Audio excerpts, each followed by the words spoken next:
Okay, so this video is for the homework for page 321. Let's go ahead and start. I've actually already written down all the problems. I'm going to start with one of each type of problem, and I'm going to do the odd ones because your job for homework was to do the even ones. So here on top I have a few set of notes, okay?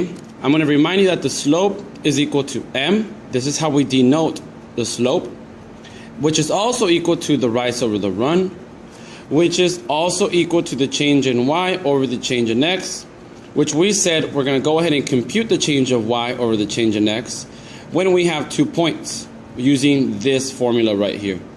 So let's go ahead and start with number one. Number one is asking us to find the slope, and they provided the graph for us. So because they provided the graph for us, that means we can go ahead and point out the 2 points they gave us. Now, the distance, we're going to go ahead and take the distance between this point, and then the distance between this point and this point, because this point for x falls here. Now, let's go ahead and do that. My first point is 3, 5, and my second point is 1, -1. Now, my first point, I'm going to call this one x sub 1, and my first y sub 1. My second x sub 2, and my second y sub 2. So now I can go ahead and use my formula. My formula says the slope, which is equal to m, is equal to y sub 2 minus y sub 1, the distance between this y and this y. So over the distance between this x 1 and this x. So let's go ahead and compute that. Y sub 2 is equal to, we said, -1. So I'm actually going to go ahead and plug in -1 here for this one, minus my y sub 1, which is 5, all over x sub 2. X sub 2 is 1, and my y sub 1 is 3. So let's go ahead and actually compute this. So -1 minus 5 is equal to -6, all over 1 minus 2, which is -2. So negative divided by negative is a positive, and 6 divided by 2 is 3. So the slope here would be 3. So therefore m is equal to 3. The slope is equal to 3. Let's go ahead and do number 5 now.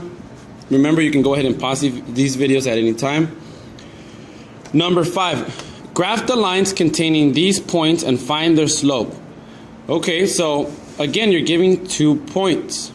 They want you to graph the lines first. So therefore, I'm going to go ahead and graph this point, 2. Here's 2.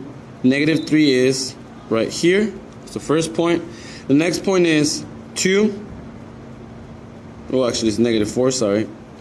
-4, 2. Here's the other point. I'm going to go ahead and trace that line, or these points, to create my line.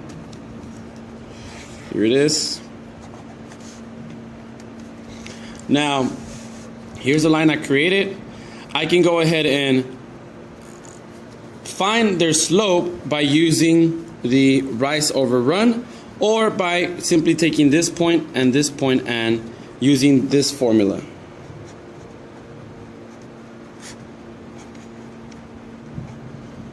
Because if you think about it, you have a point here and a point there. They even gave it to you, okay? So I'm going to go ahead and take I'm going to call this my x sub 1, this my y sub 1, this my x sub 2, and this is my y sub 2. So I'm simply going to go ahead and plug in my values so I can solve for my slope. So y sub 2 is equal to 2 minus, right, my y sub 1, which is 2,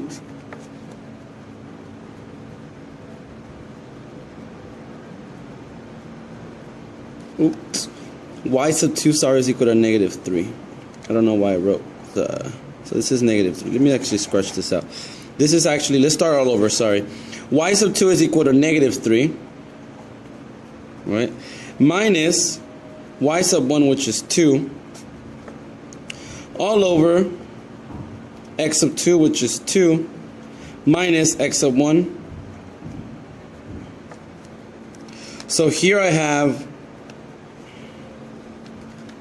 negative 5, over my 2 minus a 4, which is really, what's 2 times minus 4? Well, if you think about it, negative times the negative is a positive, so this is really 2 plus 4, which is 6. So I'm going to rewrite this over here, negative 5 over 6. So my slope is equal to negative 5 over 6. Let's go ahead and continue. Number 15. Now remember, these, they look ugly, okay? They're supposed to look like fractions most of the time, but they're still correct answers. Find the slope of the lines containing these points. So we're pretty much repeating the same steps again. We're going to go ahead and use this formula. You use this formula whenever you're provided with 2 points. In this case, again, we have 2 points. So we can go ahead and find the slopes ourselves. So y sub 2, I can call this one y sub 2 and this one y sub 1. I can call this one x sub 2 and this one x sub 1. So now let's just go ahead and plug it in. Well, y sub 2 is negative 6 minus, the formula says to subtract y sub 1, which is negative 2, over my y sub 2 minus my y sub 1, which is 3. So on the bottom I get 2. On the top I get negative times a negative, which is a positive. So this is really a, I'm going to cross this out, a positive. So you get negative 6 plus 2, which is negative 4. So my slope is really negative 2.